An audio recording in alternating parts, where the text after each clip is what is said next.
Ready. Play. Moving back to Sabalenka, because I did originally promise this and I wanted to talk about this on the show, was sort of, now we're in this number one battle at the minute. Now there's an 806 point gap between her and Iga in the race. So I'd look at the permutations. If Sabalenka just makes the final, going undefeated, or just has the one loss, or Iga fails to make the final undefeated, then Sabalenka secures number one. Iga can get a third consecutive year on world number one if she wins the title undefeated with Sabalenka not making the final. She beats Sabalenka in the final if Sabalenka gets there having only won one group match. She wins the title with one loss if Sabalenka doesn't win more than one match. And she could even get number one if she loses in the final if Sabalenka doesn't win more than one match. So there's a lot of potential ways. There's a lot of permutations that we could get for this WTA finals. It's not quite what I was hoping for, in that I was hoping for a potential winner-takes-all final between Iga and Aryna, which could still happen in one very specific circumstance, i.e. Aryna gets through a really messy group and Iga dominates.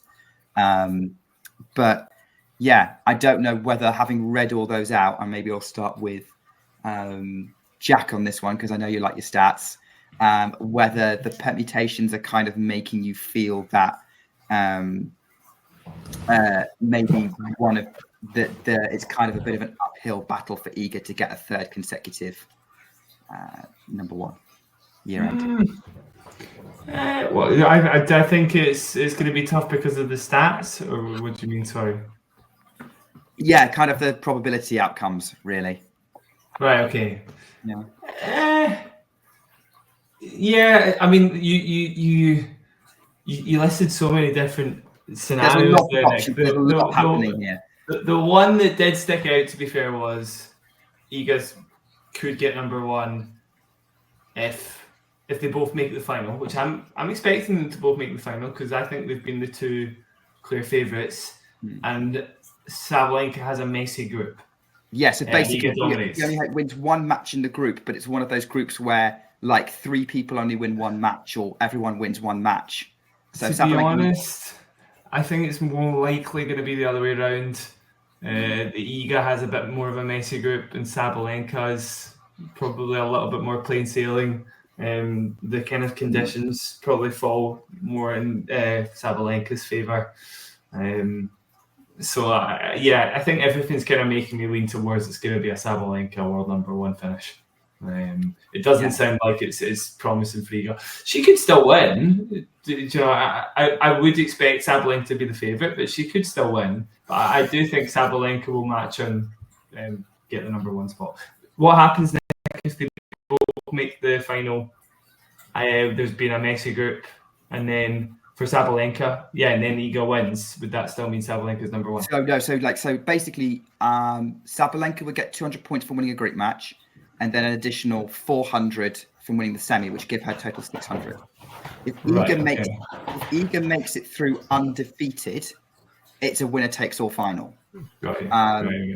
And this is the big thing. If Iga loses any group matches, then her route to number one becomes really tricky, and essentially she kind of leads Sabalenka to either not get out the group or have a messy group and then lose in the semis.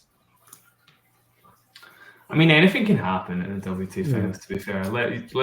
Let's see. Everybody's obviously playing amazingly.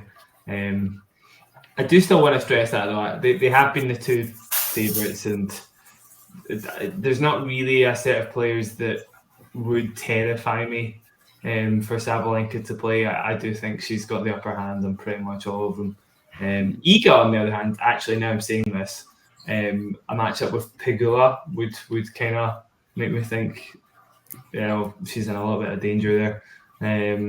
It's obviously one that Pegula's managed to get the better of this year, and probably will still continue to get the better of on a fast hard court, given how confidently she played her last one with her. So yeah, again, all kind of pointing in the direction of a Sabalenka world number 1 finish for me. Yeah, Andre, do you want to have any thoughts on that?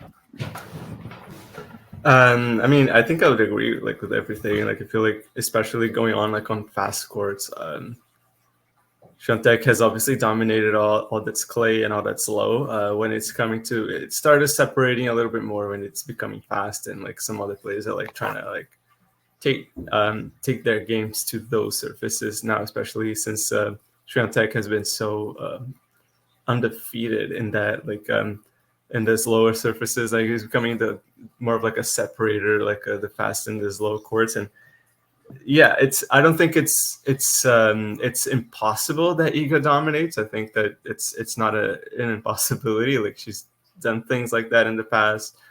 She's a number 1. I think especially I think I'm speaking maybe for myself, but I'm not sure if I'm speaking for others. But her 2022 season still lingers too strong in my head that like I kind of always keep comparing it. But if I look at the stats from her, like even on this year, I was like, well, she is still like an unbelievable player. So the results that she doesn't prove like in here or there, like if she loses maybe an earlier round or at Wimbledon, like it happens. Her season is still amazing. So I still believe that she can pull off like a dominant fashion, but I still think that as things are, I think Sabalenka is still looking a little bit more of a favorite. Like she's looking a little bit more of like that. The odds I would put like the odds are probably with her, and the conditions that we're seeing and the faster courts, like. She's winning matches right now. Like she's building up her confidence. She's won 2 Grand Slams this year. Iga only won one, and both of Sabalenka's slams were on hard court. So it's definitely looking like a Sabalenka number 1 scenario. But I wouldn't put Iga, too quickly on the backseat of that story. So. And your point about surfaces and speeds is really pertinent, Andre, because Riyadh's a massive unknown. We know it's indoors, but that doesn't necessarily prove anything because slow indoor hard courts exist. They're pretty prevalent nowadays, actually, on the tour. Never try saying it out loud. They do tend to be a little bit slower rather than faster. Yeah. The question is whether it's a Dubai speed or a Doha speed. Because if it's a Dubai speed, Sabalenka advantage. If it's a Doha speed, Iga advantage. I was thinking. Go ahead. Yeah. Well, one thing I was going to say is quite a lot of these tournaments that are kind of set up for a certain amount of time where they've kind of been thrown together kind of last minute. The surface they tend to use is something a bit more makeshift. Like they take the surface to the venue, and those courts tend to be a little slower. And you'll find when it's more of a permanent fixture and the court's been built in, and obviously the conditions match that as well, it tends to be a little faster. So somewhere like Dubai, that's been in existence for quite a while now, was set up to actually play tennis in, is a fast court. Where if it's, again, something that's just been made last minute, then like maybe Riyadh, I don't know if this is going to be I don't know much about the venue actually, but it would be interesting to find out, because if the venue's specifically for playing tennis in, then it's probably going to be pretty quick. If it's something that's just kind of been built up out of the blue, then it's probably going to be pretty slow. Yeah.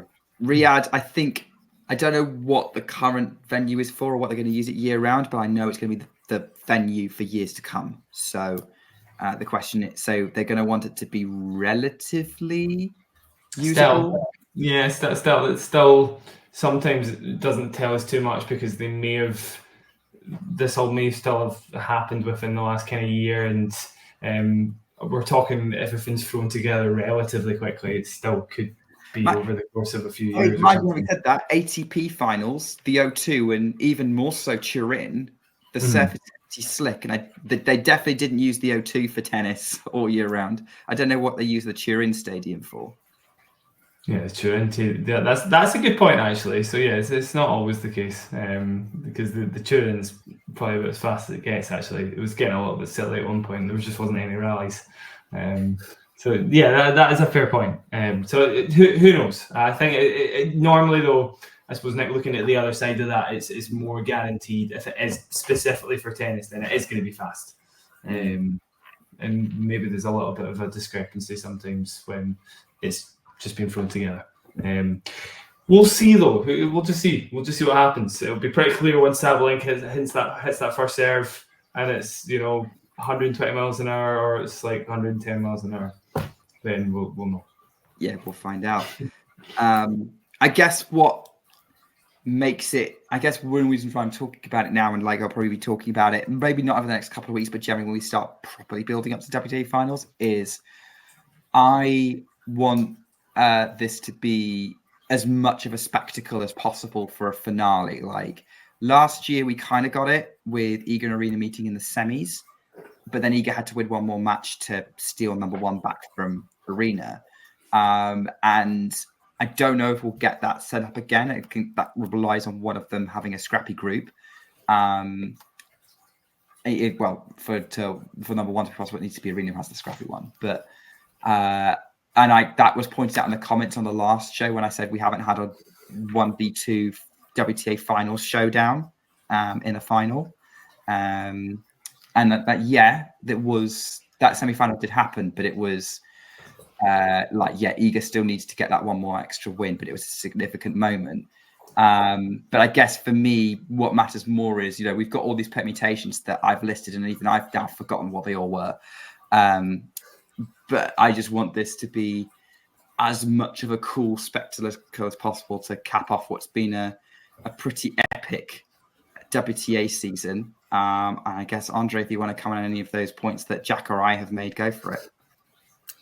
No, yeah, I was just thinking of Doha and Dubai, but you guys made a good point. It's like a different venue, it's a different style. Like it's not a permanent fixture in that regard, which is probably kind of smart, unless they actually come in, like, because they're coming in pretty hard when like trying to get tennis in. So I wouldn't put it past them at some point if they actually just go out and like, hey, listen, we are actually building this tennis stadium indoors. It's going to be like a dedicated tennis stadium. That's what we want. They have the money to pull it off. So I think it's a possibility maybe in the next 2-3 years, like depending how it goes.